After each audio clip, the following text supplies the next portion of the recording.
The Dallas Cowboys fielded one of the top linebacker core in the NFL last season. And that's despite the fact two-time Pro Bowl linebacker Sean Lee missed 7 games due to a hamstring injury. The 32-year-old Lee has a troubling injury history throughout his 9-year career. And the last 2 seasons are no exception, as he missed 5 games in 2017, with similar hamstring issues. Lee's inability to get on the field at times certainly was a major factor in Dallas deciding to use their first-round selection last year on Boise State linebacker Leighton Vander Esch.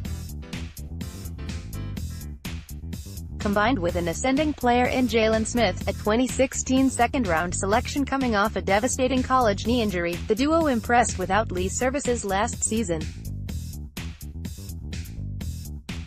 Smith racked up 121 tackles, 4.0 sacks and 2 forced fumbles in 2018.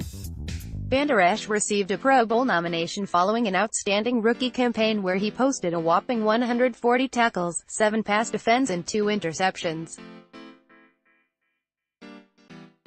Turning 33 years old in July, the future for Lee in Dallas is now in question.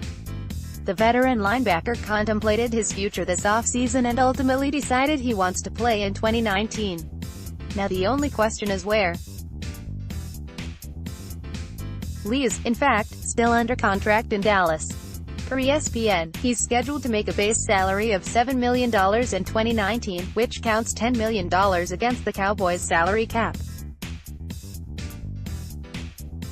If Dallas opted to release the veteran linebacker this offseason, they would save that $7 million but would still be on the hook for just over $3 million in dead money against their cap.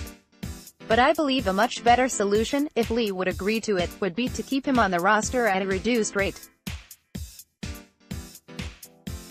Here's what ESPN's Todd Archer wrote recently about the Cowboys possibly reworking Lee's current contract in Dallas that would allow him to stay. There are ways to keep Lee at a reduced salary while also allowing him the opportunity to compete for a role with Smith and Vander Esch. The Cowboys can reduce Lee's salary, which would create a cap savings, and then allow him the chance to earn back some of the money based on playing time incentives. Cowboys Executive Vice President Stephen Jones has gone on record saying they want Sean Lee back with the team.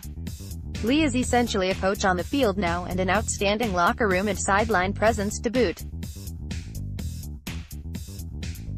It's not a stretch to believe he could transition to being a great coach one day. Next, the top 10 Dallas Cowboys to never win a Super Bowl. Although the Dallas Cowboys have a talented duo of young linebackers in Jalen Smith and Leighton Vander Esch, an aging but wise veteran like Sean Lee is still a valuable piece of that puzzle. Lee's leadership and passion on and off the field is at the very heart of the defensive resurgence in Dallas. The Cowboys need more role models like Lee on this roster, so the team should do everything they can to keep him.